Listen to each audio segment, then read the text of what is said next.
Okay guys, welcome back. Today we're going to talk about the b-boy handstand. Now, what's the b-boy handstand? It's actually just a V-sit handstand, and this is the handstand you should practice as a b-boy and not another handstand as bass. So, let me get into it. What? Okay, so basically as a beginner or even someone that's been in the game for a while but doesn't do this, the main goal is that you get the right muscle memory when you do handstands, elbow freezes, yada yada. And pretty much what you want to get is not a stretched out handstand with your legs wide. And by the way, we do our legs wide to end the move. So it's always sort of better if you also practice on wide, not just your legs up. But what you want to do is angle the hip down exactly like we're sitting on the floor with our legs spread as wide as we can. So instead of that handstand I just did, the idea is that you do the handstand where your legs shoot to the front a little bit, right? You're sort of sitting in that shape, more or less. So that's the b-boy handstand. That's the one you want to practice and get down. And preferably you do this from the very, very start as you begin breaking. Because muscle memory can be your enemy. If you're like me, I've been dancing so long, but without any guidance basically. In that case, I just knew handstand was important, so I learned to walk on my hands, did circles, 90s, yada yada, but never really focused on this, right? And that's quite hard to get that in there because your natural state is to do it differently, and sadly, well, it's sort of the wrong shape to have. Everything gets harder. It's not really nicer to look at least in my opinion. If you want to stretch out, that's quite easy. So, angling down is actually quite a lot harder. So, real quick, if you have a hard time with this move, which is normal because it's harder than a normal handstand, because one, you have to focus on always dipping down, right? Till it's your natural state of doing the handstand.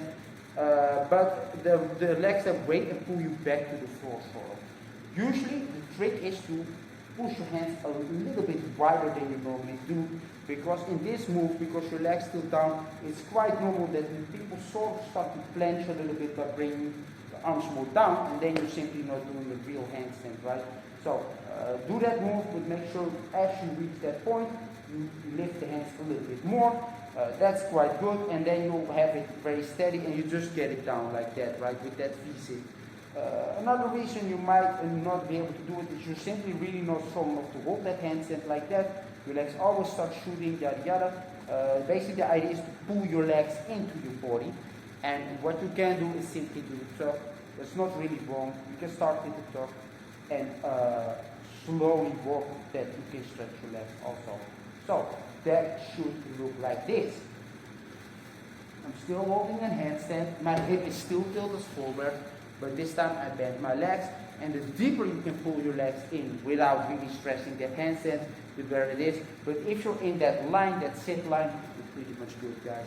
Now, the reason this is so important is simply because a lot of b-boy moves, I will say mostly 80%, require you to angle down, right?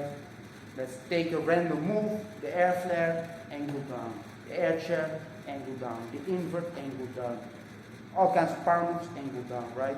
All kinds of freezes like handles, angle down.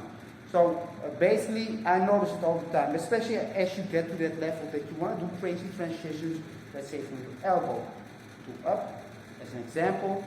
It just doesn't really work well if your legs are dangling to the back or are in a straight line.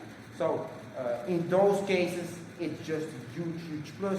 And if it's your natural state, it's just your way of doing the handstand, of course you'll have a much easier time than someone that's, okay, let's say I want to do a move where I have to angle down. Well, my natural state is here, and now I first have to dip my hip down or something like that, right? So get to work on that b-boy handstand. You'll have a very good base for all kinds of moves. Once you get it down, it's a little bit harder than a normal handstand.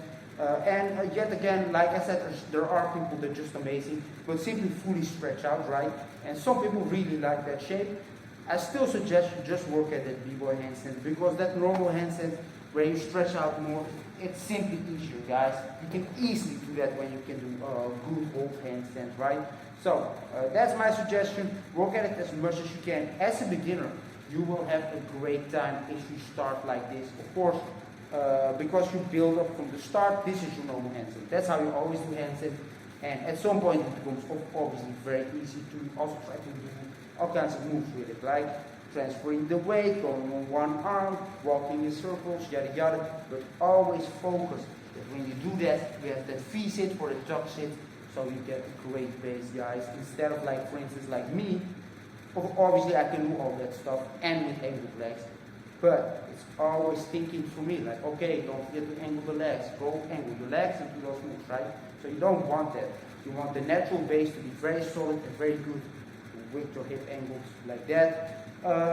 And like I said, it's not really hard to stretch out. It's actually quite easy once you get a solid base like that. Finally, quickly, this is actually just the up version of the press handstand. So press handstand is where you hang here, sort of in that hang, or even get start from the floor like this and lift up like that.